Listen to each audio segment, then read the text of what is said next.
अस्सलाम वालेकुम। आज हमारा टॉपिक है एस्केप वेलोसिटी। इसका हम कंसेप्ट भी पढ़ेंगे और साथ साथ इसके एमसीक्यूज भी पढ़ेंगे। तो चलते एस्केप वेलोसिटी की तरफ।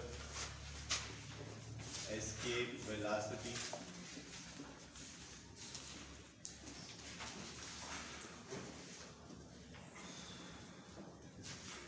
एस्केप वेलोसिटी का मतलब है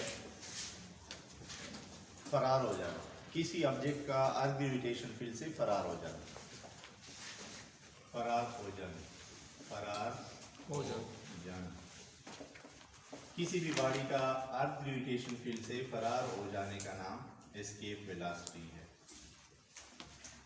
अब हमारे पास डिफरेंट प्लैनेट्स हैं, हमारे पास सिर्फ अर्थ नहीं है, अर्थ के अलावा हमारे पास जुपिटर भी तो है, सैटर्न भी तो है, तो और भी बहुत ज्यादा प्लैनेट्स हैं। ठीक है जी। अब सबसे जो मिनिमम वेलोसिटी है वो हमारी जमीन की है।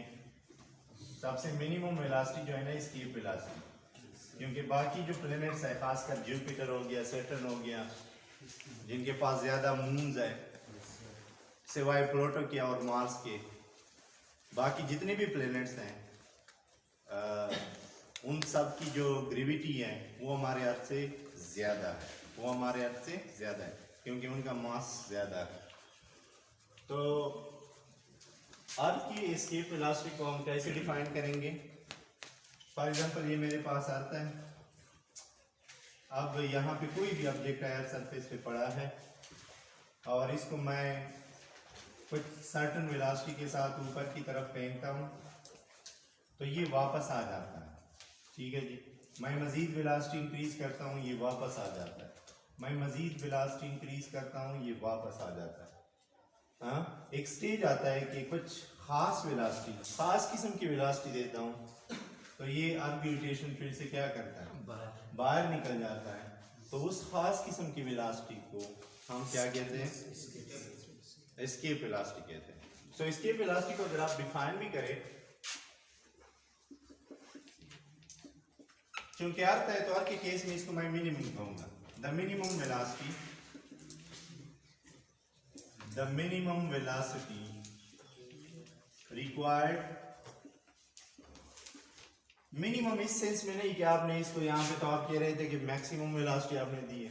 मिनिमम इस केस में कि आप इसको इसके साथ एक जनरल डिफिनीशन देते हो। ठीक है जी। तो तब आप इधर मिनिमम वेलोसिटी लिखते हो। So the minimum velocity required to kick out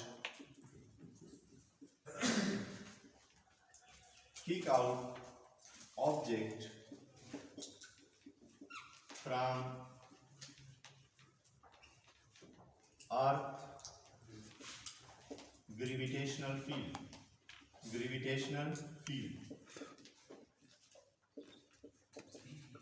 is called escape velocity। तो ये वो वेलोसिटी है जो हम बॉडी को देते हैं, जिसकी वजह से बॉडी अर्थ ग्रेविटेशन फील्ड से बाहर चला जाता है, फरार हो जाता है, तो उसको हम एस्केप वेलोसिटी कहते हैं। क्या कहते हैं? Escape velocity. मैथमेटिकली इसका फार्मूला जो है ना हमारे पास, मैथमेटिकली एस्केप वेलोसिटी को VES से हम रिप्रेजेंट करेंगे। ये बराबर होगा 2Gm/r²।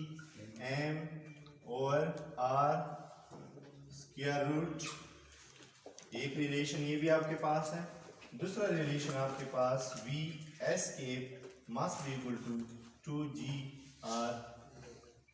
ये दो एक्सप्रेशन है एस्केप वेलोसिटी के। अब इन दोनों एक्सप्रेशन को हमने प्रूफ भी करना है। ठीक है जी। तो इसको प्रूफ करते हैं, लेकिन मैंने कंजर्वेशन ऑफ एनर्जी का सहारा लेना है। किसका सहारा लेना है? कंजर्वेशन ऑफ एनर्जी का सहारा मैंने लेना है। ठीक है जी। क्योंकि जितनी मैं यहाँ पे काइनेटिक एनर्जी दूंगा वही काइनेटिक एनर्जी किस में कन्वर्ट हो जाएगी? Potential energy. देखो ना, आपने इसको उठाना है ना, तो आपने इसको इनिशियल काइनेटिक एनर्जी देना है।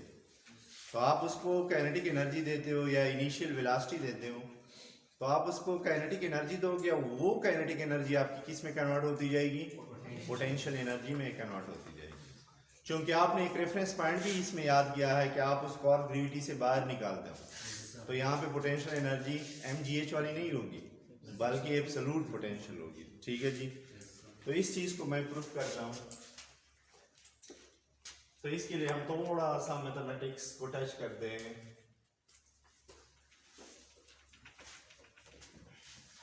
इस एस्केप वेलोसिटी को हम प्रूफ करने जा रहे हैं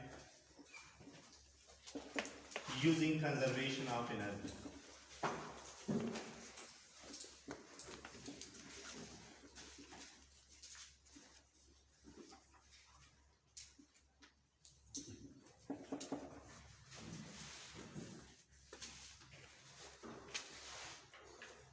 अच्छा,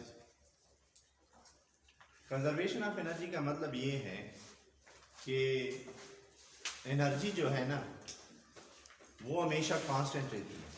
एनर्जी एक फॉर्म से दूसरे फॉर्म में शिफ्ट हो जाती है।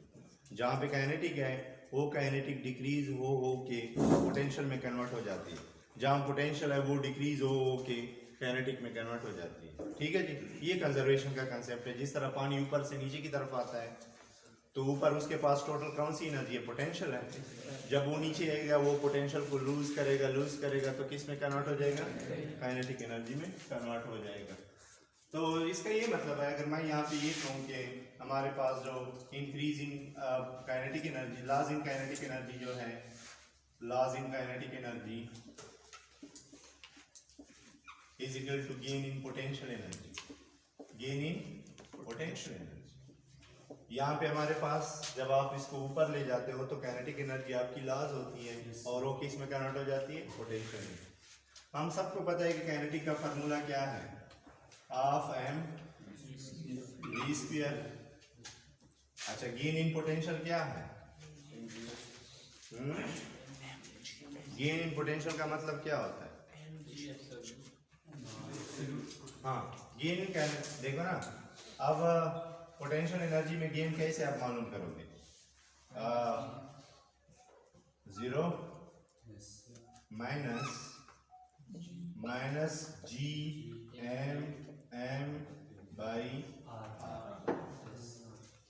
ठीक है जी, this is the final should be 0 because आप ऑब्जेक्ट को ग्रेविटेशन फील्ड से बाहर फेंकते हो, तो final should be 0 minus and this is the initial.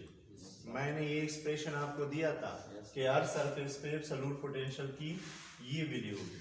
So final minus initial, this is the final, this is the minus and this is the initial. तो minus minus plus हो जाएगा जनाब, तो आपके पास काइनेटिक, और जब ये कंडीशन आप लगाते हो तो आपका वी एस्केप बन जाता है। आपका वी क्या बन जाता है, जब आप ये कंडीशन अप्लाई करते हो ना, आप ग्रेविटी से बाहर फेंकते हो तो आपका वी एस्केप बन जाता है। And this must be equal to G M by R. एक एम को एक एम से मार दिया,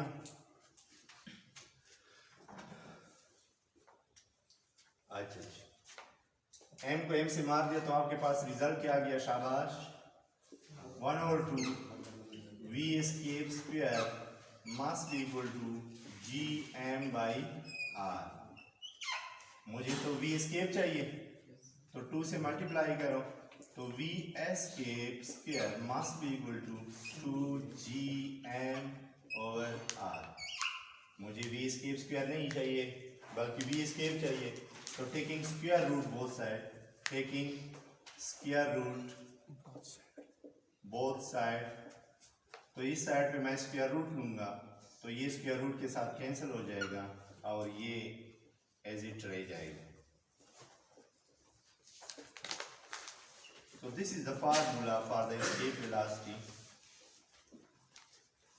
This is the formula for the escape velocity. Just loss in kinetic energy is equal to gain in potential energy. And what is kinetic energy? But dou mv square. Gain in potential energy. Final minus initial. तो final हमारे पास 0 होगी, minus ये initial है मतलब हर surface पे, तो minus minus plus हो जाएगा, m को m से मार दिया तो ये रिजल्ट आपके पास आ गया। 2 को इधर मल्टीप्लाई करो, स्क्वायर रूट ले लो, तो ये आपके पास नेट रिजल्ट आ गया एस्केप वेलोसिटी की शक्ल में।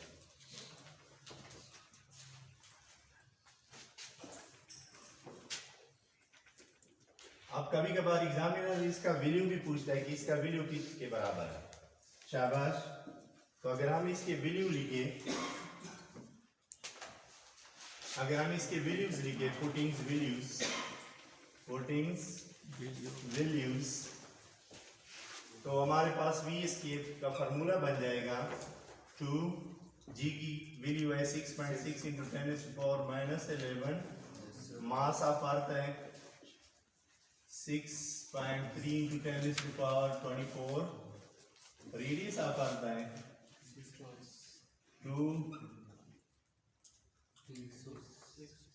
6.4 इंटू 10⁻6।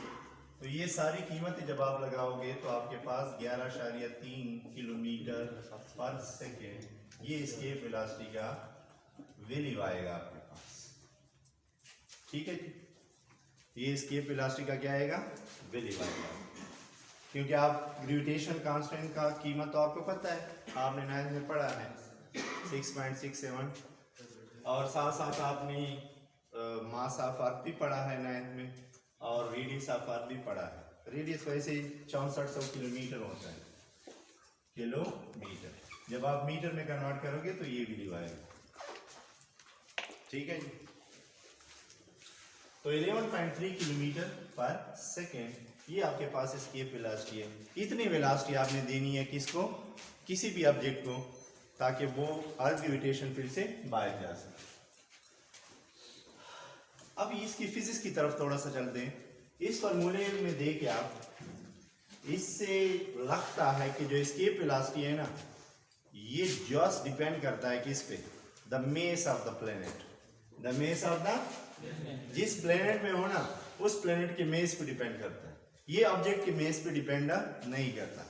आप एक मिसाइल को एस्केप वेलोसिटी देते हो या आप किसी चींटी को एस्केप वेलोसिटी देते हो, दोनों की एस्केप वेलोसिटी सेम रहेगी।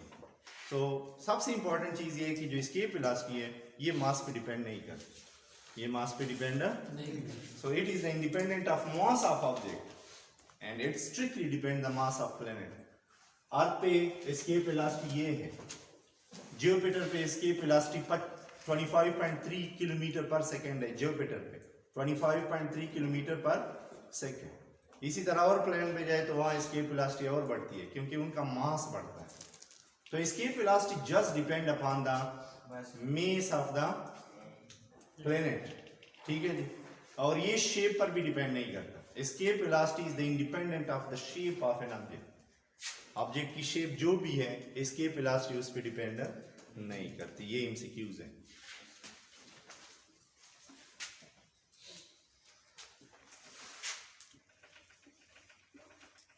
अच्छा, उसकी दूसरे एक्सप्रेशन की तरफ हम जाते हैं कि एग्जामिनर ये वाला सवाल शॉर्ट क्वेश्चन में ज्यादा पूछता है कि साबित करें कि जो एस्केप वेलोसिटी है वो 2gr के बराबर है।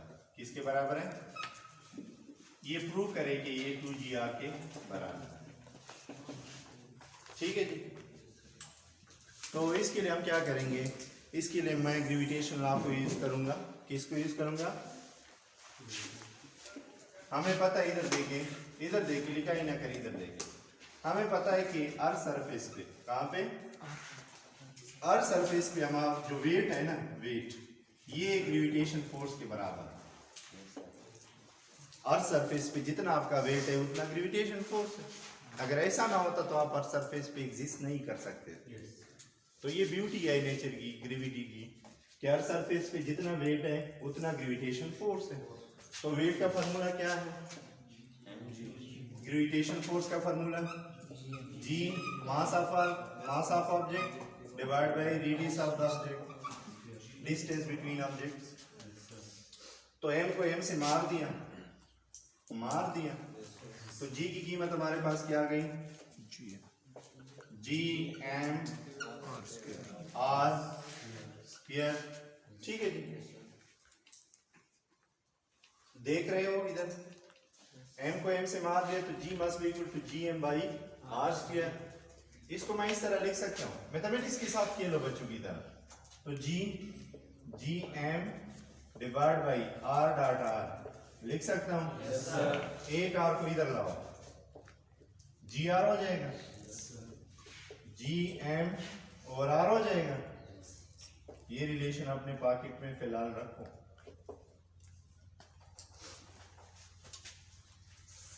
तो जी आर की कीमत आपके पास क्या आ गई? G M by R, G M by R. अब इधर देखो मेरी तरफ, ये रिजल्ट आपके पास आ गया। अब हम जानते हैं ना कि एस्केप इलास्टिक का फार्मूला तो ऑलरेडी हमारे पास है, 2gm बाई आर, है कि नहीं है? yes, है। इधर देखो, मिस ना करो, ये हमारे पास ऑलरेडी है। अब इसकी जगह जी आर लगाऊं,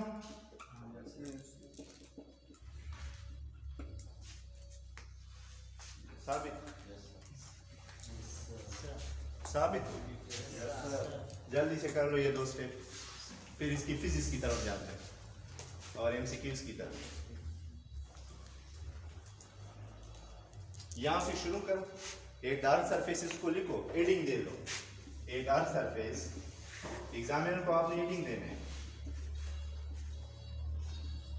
ये जो वेट है ये ग्रेविटेशन फोर्स के बराबर है।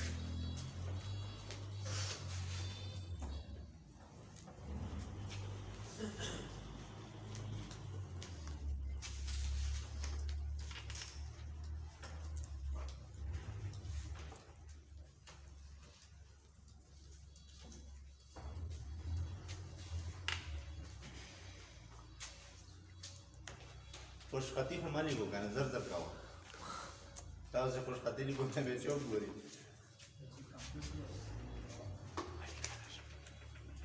कला कला पश्तो शवी बेचे लेवाने बस वो क्यों है वाले तो कलेवाना है इसको ये Don't subscribe ये को। अच्छा जी, अच्छा इसकी फिजिक्स की तरफ थोड़ा सा चलते हैं।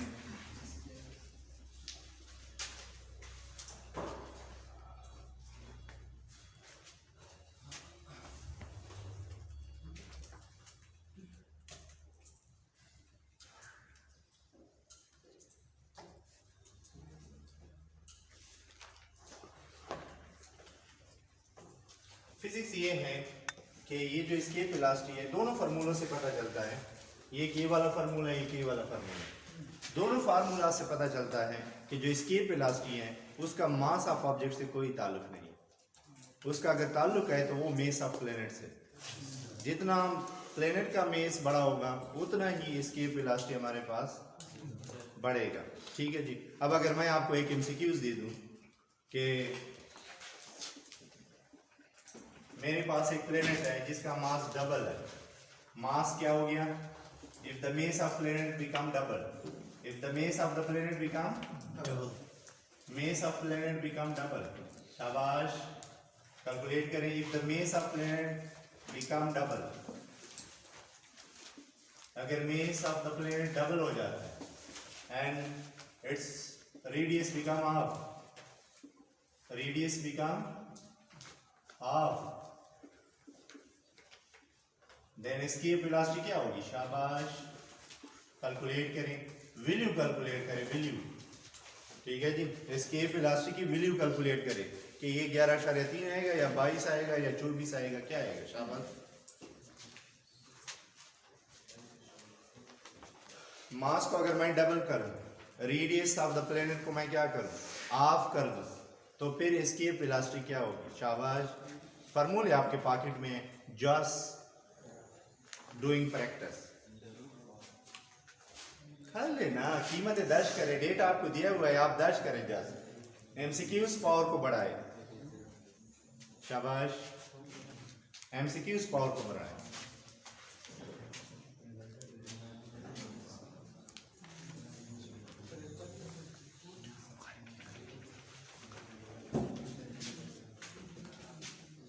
दूसरे एमसीक्यूज की तरफ मैं जाता हूं।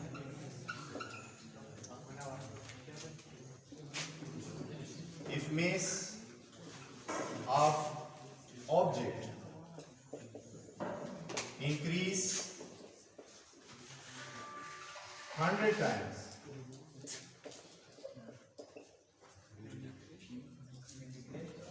then escape velocity become,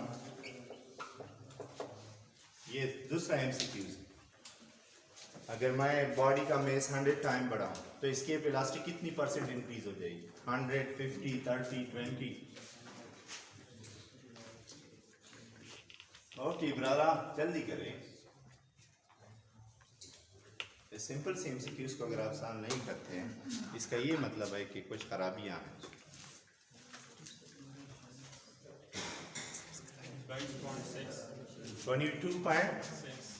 22.6 इसका आंसर है, फुट किलोमीटर पर, ये इसका आंसर है। ठीक है जी, दूसरे का आंसर निकालें।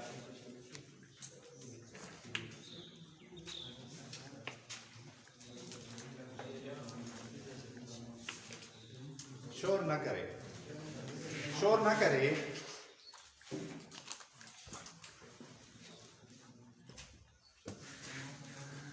एक तीसरा MCQ इससे रिलेटेड है जो बार बार इन इंडिकेट में आता है, वो है relation between orbital velocity and escape velocity. Orbital velocity satellite की कभी पढ़ी है लेफ्ट में, 9th में पढ़ी थी आप लोगों।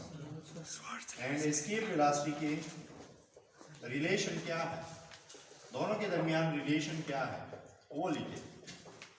130 सेकंड।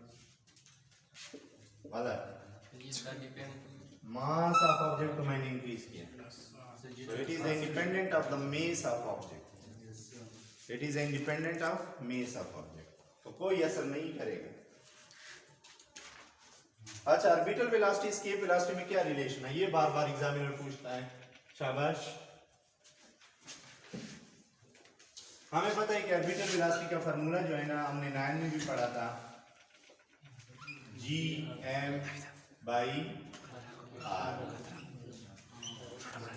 Gm/, अगर नहीं पढ़ा है तो इधर देखिए 1 मिनट के लिए। ऑर्बिटल वेलोसिटी, ये सैटेलाइट है, ये अर्थ के ऑर्बिट के इर्द गिर्द चक्कर काटता है, तो इधर सेंट्रीपिटल फोर्स पैदा होती है और वो सेंट्रीपिटल फोर्स ग्रेविटी की वजह से पैदा होती है। तो centripetal force must be equal to gravitation force.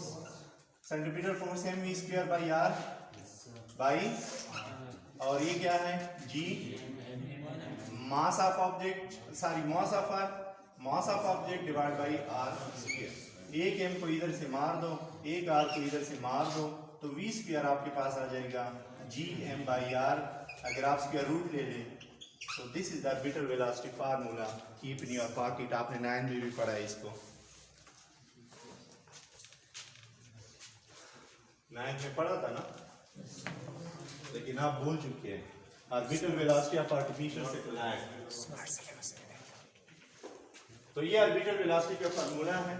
और एस्केप वेलोसिटी का क्या फार्मूला आपके पास आ गया, 2Gm/r। अब मुझे तो ये लग रहा है, देखो मैं इसको इस तरह लिख सकता हूँ, इस 200 को अलग लिख सकता हूँ, बाकी को अलग लिख सकता हूँ, मेरी मर्जी, मेरी मैथमेटिक्स। तो v एस्केप आपके पास आ जाएगा, this is the 200 and this is orbital velocity, this is the orbital velocity. So this is the relation between escape velocity and orbital velocity. So this is a very important MCQs and indicate के हवाले से कि जो v escape velocity है वो 200 times to the orbital velocity. Simple. This is orbital velocity. So thank you. इंशाल्लाह next lecture में मिलेंगे। शुक्रिया, अल्लाह हाफिज।